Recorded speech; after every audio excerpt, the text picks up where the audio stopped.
大家好，我是庞德。前阵子呢，我翻新那一台190的330哈，那装这个所谓的安卓机那个部分，我看也蛮受到欢迎的哈。好，那么我当时有花很多时间去解释哈，就是所谓的 CCC 系统哦，或者是 CIC 系统，或者的 NBT 哦，就是大概从1世代进化到 F 世代，大概就这些系统一直往下走哈。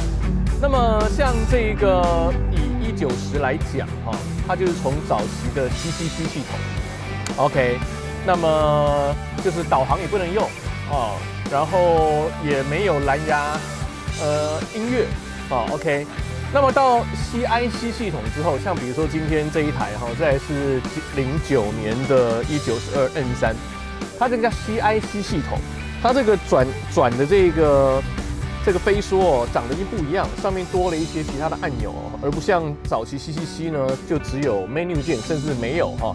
好，然后呢，最大的变革就是呢，它的荧幕里面，好，除了整个画面不同之外，它多了这个可以用的导航，是有图资的导航。然后呢，就是可以用蓝牙啊，蓝牙无线接听啊，主要是多这一些功能。OK。那我们也知道，其实 BMW 原厂的地图导航啊，其实并不好用，我真的觉得是不好用。包括 F 世代的这个 NBT 哦，我也觉得不是很好用。所以呢，甚至呢，像这一台这个 CIC 哦，它还没有蓝牙音乐播放的功能。OK， 那要到这个 NBT 才有嘛。那也如同我在那330的时候我讲的哈，其实我个人使用 Apple 手机。然后呢，我很依赖使用这个所谓的 Apple CarPlay， 好，用 Google Map 啊，或者是 Apple Map， 然后呢，用里面内建的 KKBOX 听音乐，然后呢，里面这个甚至听这个 Apple 原厂的这个串流音乐哈，我觉得很好用。好，那我当时在淘宝网买那一台安卓机的同时呢，我也发现他们也有 for 这个 CIC 也好，或者是 for F 系列的 NBT 也好。就你原厂的荧幕，你不用全部换安卓机，但是后面加一个界面之后，你在原荧幕、原界面的情况之下呢，能够增加接收 Apple CarPlay 的功能。好，所以呢，我也买了一台。今天呢，就拿我老婆这一台09年的192 N3 CIC 系统，蓝牙接听电话可以，但蓝牙音乐不能播放，当然没有 Apple CarPlay。好，我来接接看效果如何。来，我们开始吧。好，第一个我们先开箱一下哈，集起来就这样一个纸盒子而已哈，很简单的，有写上宝马无线 Apple CarPlay 有没有 ？OK， 然后呢，里面呢 ，OK， 线材还有天线哈，这应该是5G 天线哈。然后呢，线把，哦，线把，然后呢就是这一个，哦，这个界面盒，哈哈哈哈，这有没有像我在翻新530的时候，里面那一台旧导航机的界面盒？但这不是，这是全新的东西了哈。好，然后保证卡就这样哦，没有说明书哦，没有哇，没有说明书哦，好。那等于看起来就要自己来了哈。然后呢，这个应该是我看一下哈，这听主机连接嘛，对不对？找插头嘛，一个萝卜一个坑。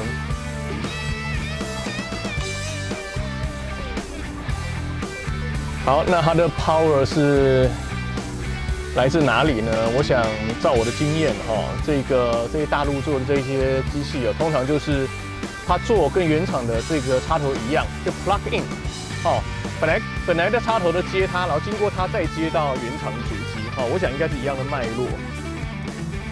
那这一条我看着很熟悉了哈，这一条就是要从主机接到上方主萤幕，那我想它一定也是 bypass 的概念。哦，一定原来的是原厂的呢，哦，就直接一个这样的头插在荧幕上嘛。那它一定是变成要经过它的模组再插到荧幕上，哦，我想一定是这样哈。好 ，LV 好 LVDS 哈，好，这样子呢，然后呢，一定是原厂的，本来要插到荧幕的，先插它，然后经过它呢，再插到荧幕 ，OK。好，还有什么呢？还有。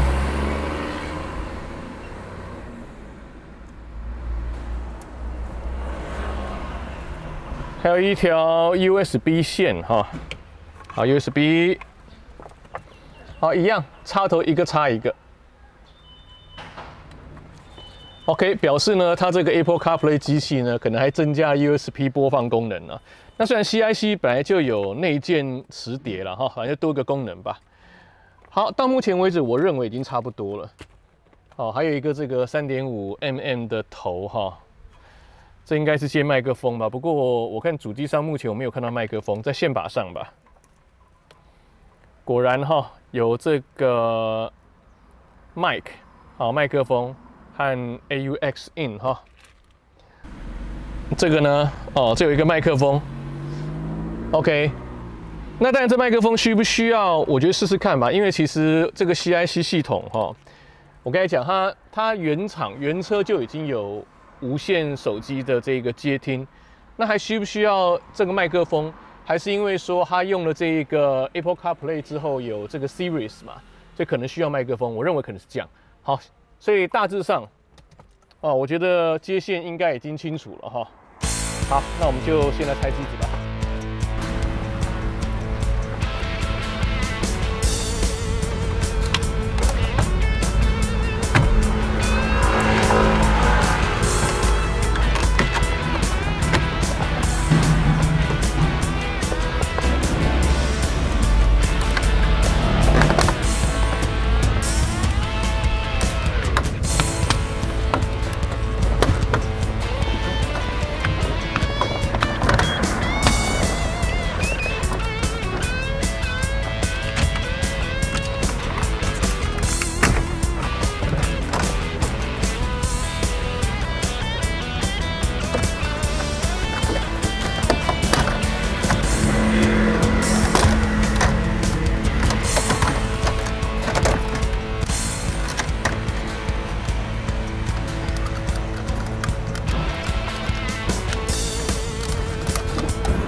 这个是大家应该知道我在干嘛，要保护一下哈，要不然这个主机拉出来很容易刮伤啊，刮到你的内装哈。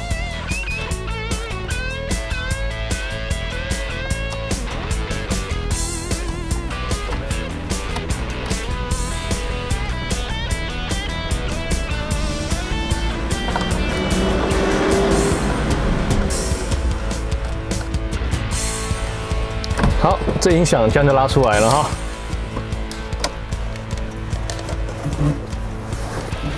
好，我们来看应该怎么接哈。好，我们看这个背面哈，这背面呢，包括原来主机的天线啊，哦，主电源啊，哦，一些讯号线。 哦 ，GPS 天线啊等等的哈，还有这个呢，就是跟这个上面萤幕哦讯息来往的。那我刚才讲那个分叉线应该就从这边来。好，来，那我们再看上面萤幕的部分。好，两颗螺丝拆掉哈，这个机器就可以拉出来看一下了哈。我想那个模组应该很多重要的线就是从这边来的哈。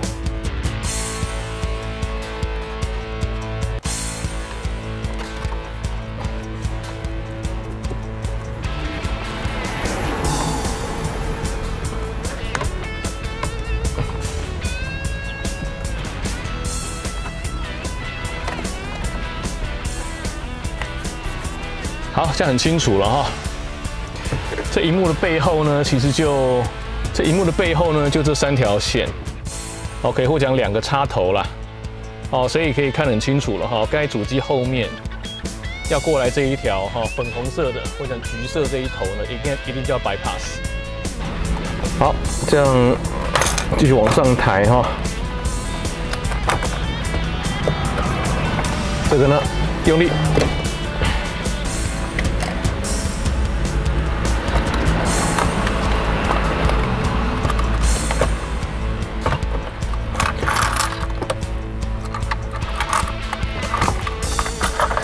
好，这样子我们就看得到这个 iDrive 旋钮哦，背后的插头。好，所以最重要是这2个头了哈，就是由这一个模组哈 LVDS 延伸出来这2条线呢，哦，一条呢是直接到这个 monitor 嘛，插进去没有错。OK， 另外一条呢 to OEM radio 的呢，其实就直接从这个线头，它原来插在 monitor 上面，等于说这个地方来分开来，所以待会呢，这个线呢要从底下穿上来，在上面呢一头接一头，这边bypass掉。好，然后呢主机单就底下藏所以呢再讲一次，它这个线路就是它经过呢这一个 iDrive 下面这个插头呢在 bypass 的时候呢，它就已经给主机供电了。好，供电之后呢，这个萤幕的 bypass 做好之后呢，其实就结束了哈，其他都是增加的功能啦。比如说呢，它这个有加个麦克风，你也可以选择用原车，因为 CIC 本来就有麦克风。然后呢，像 CIC 它本来没有倒车影像嘛，它只有图像，你就可以透过这个倒车影像的这个进入rear camera， 然后呢一个 reverse 的这个12伏特的启动 ，OK， 甚至你有车头的 front， 好，前方的这个摄影头你要装的话，这都是事后可以再加装啦。好 ，OK， 然后呢这个 AUX， 如果你要应该从 USB 那一个，OK， 好 ，USB 的音乐的话呢，好就从这个地方插进去。没有需要了，因为其实。好，大概就这样子哈。好，那这样线接好了哈，我们来试机看看。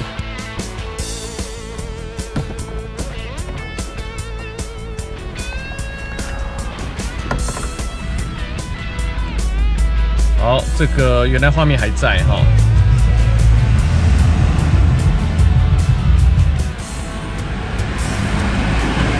好，这个开机画面还在，然后我们看到机子已经在闪了哈，表示已经有供电在工作了哈。好了，已经进到主画面了哈。那现在我们就是依照它的说明哈，上网看了一下。好，那我们先试一下哈，从它这个 menu back option， 好，这3个都是系统切换。我们先看 menu 哈，长按。好，长按之后呢，我们可以看到进入它这一个，它这个模组了哈，这个模组的一个主要画面。那旋钮已经可以用了哈，好，旋钮已经可以用了哈。OK， 那个是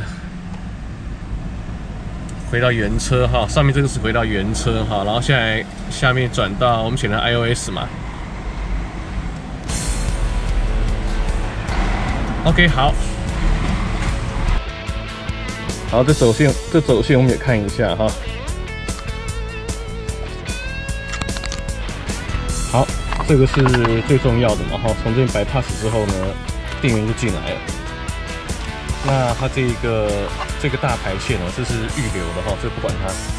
然后呢，就一路穿，这个穿包括这一个 AUX in 的线，包括它整个主排线，从这底下穿过去。OK， 这么穿出来。OK， 然后待会模组就是躲到这里头这空间应该是够大的，没问题。好，我们之前装那一台 CCC 的时候，大家应该有印象，就是呢，其实它是音响后方的主线头，整个bypass掉，因为你萤幕已经拉掉换成安卓机了嘛，对不对？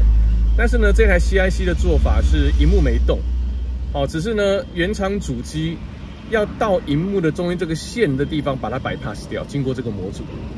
OK， 所以你可以想象说，原音响它的音源、喇叭的输出，其实并没有被bypass掉。所以呢，你现在在 Apple CarPlay 系统里面要播音乐，或者你用这个模组，它的 USB 播音，反正只要是经过这个新的模组进入的音源，它的输出呢是没办法直接进到原厂音响，然后直接出来，所以呢，必须回到以前的那个旧观念，有没有？必须从它的线把上的这个 AUX 的这个 out 呢，插3.55mm 的线呢，插到这个 AUX in 的插头这个部位。OK， 这样子才会有声音。好，所以大致上接线就是这样子哈。我们再看一次哈，这个 bypass 的。这个 bypass 的这个最重要是这条线了哈。OK， 一个进萤幕，一个进到原来插萤幕的线，那个讯号就会回到主机后方。OK， 好，就这样而已哈。好，把这个前面架子拉开来之后呢，看起来把它往右边哈，右边摆到底呢是个最好的位置。我把它稍微固定一下之后呢，应该就可以还原了哈。好，来，那我们现在就先把它全部还原之后呢，再重新做一次试机。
好，现在已经完全复原装好了哈。OK， 那我们就来正式试机吧。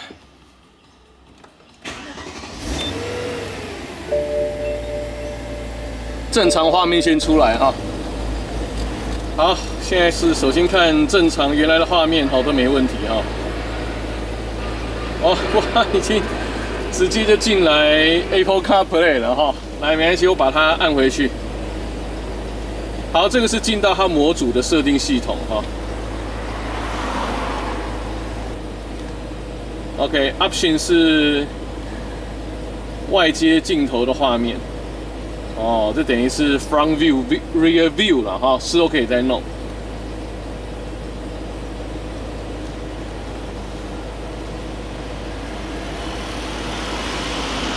好，一样 ，Apple CarPlay。好，音乐有没有出来？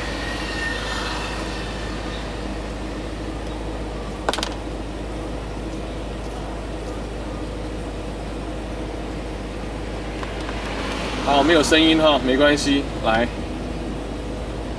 我们回到原画面。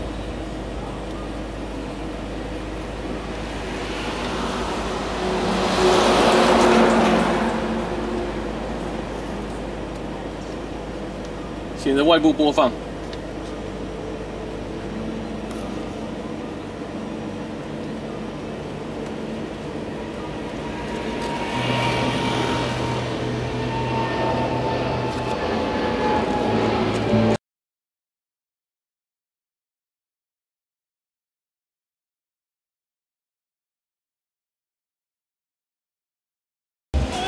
我刚一度想用手去按啊。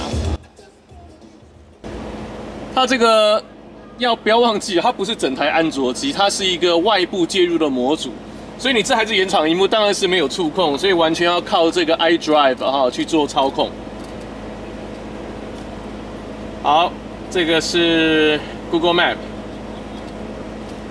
啊，完全要用这个旋钮去操作了哈，哇，真棒！哇，讲到这里，哇，我下午1点半了，有个行程呢。好，那这个 CIC 呢，这一台是09年的E92M3。那么在原厂萤幕不动的情况之下，加了一个模组，使它呢在原有的 CIC 的界面之下呢，又增加了 Apple CarPlay 的功能。好，那到底稳不稳定？其实说我也不知道，我得刚装而已。好，现在是装好机子第一次上路哈。好，它比较之前装了2台哈，就是 CCC 款的，然后整台安卓机拉掉。那这一台 CIC 的呢，我为什么保留哈？因为其实 CIC 它的功能就是上不上下不下，像 CCC 没有导航 ，CIC 有导航嘛，对不对？虽然说导航我觉得蛮难用的哈。好，其实 CIC 其实还 OK 了哈，它就差没有蓝牙播放哦，但是至少有导航，虽然导航不是很好用。所以我当时第一个是觉得好玩哦，试试看，居然 CIC 哦可以维持原来的这个系统哦，原来萤幕都不动，然后呢，透过一个模组呢，让它增加了 Apple CarPlay 的功能，就试试看。然后二来呢，我觉得因为 CIC 画面已经不错了，然后能维持也挺好的哈。那么之前装安卓机的时候呢，你刚装的时候，你会觉得说好像它那个萤幕的这个质感哦，还是没有原厂的好。不过看久也习惯了哦，也不觉得怎么样。好，那也如同我前面讲哈，这2种方式最大的差异就是呢，一个是萤幕整个抓掉哦，它就是一个安卓机，然后呢，从音响那个地方直接大插头就bypass。哦，等于整个系统是完全的介入的哈。那像我这种做法，就是原音响它插头就没有拉跟不动。那这个模组它的电源甚至是来自于呢我们在 iDrive 上面的电源哦，就是一个小电源而已。那么它的原音响的部分的音源可以说是完全没有动的哈，完全没有动。所以造成呢，只要因为这个模组而增加的外加的功能啊。